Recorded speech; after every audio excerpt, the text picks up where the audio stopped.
unions are calling out Joe Biden's lack of support for law enforcement. The police union's coalition director saying, quote, for Joe Biden, police are shaking their heads because he used to be a stand-up guy who backed law enforcement. Clearly, he's made a lot of changes the way candidates do during the primary process, but he kept moving left and fell off the deep end. Here to react is the president of the New York State Police Trooper Union, Thomas Mungier. Mr. Mungier, thanks for joining us today. What happened here? Because now you have that statement from Bill Johnson. Remember, the National Association of Police Organizations endorsed Obama in 2008 and 2012, specifically because Biden was on the ticket. Now this?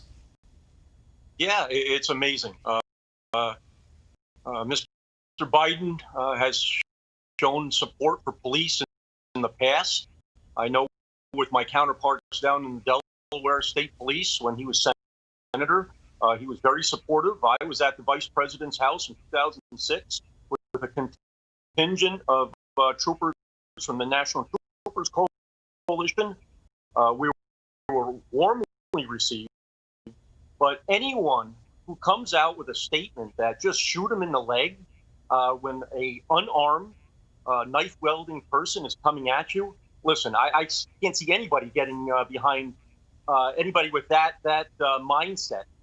You're seeing it more and more with politicians. It's advantageous to stand by police when the times are good, and when they're not so good, let's turn against them. And we're seeing it across the country. And unfortunately, Mr. Biden has followed suit. So we reached out to Biden's campaign for a statement, have not heard back.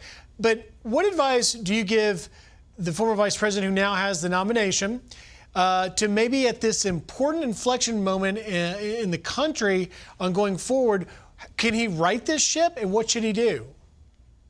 Well, again, he has to retract that statement in his police reform package. I wonder if he has funding for to retrain the 800,000 sworn police officers in the United States to react to an armed suspect coming at us. I don't know if he can write it. It's going to have to be a complete 180-degree turn. And I guess the jury's still out the remaining months before November. And we'll have to see.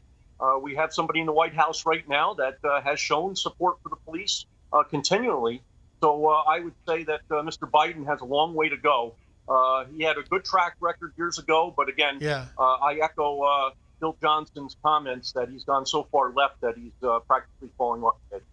Well, he's certainly back to the blue once, and this certainly suggests maybe he's changing his mind. Thomas Mungier, thanks for taking time today. Appreciate it. Have a good day. Thank you for having me.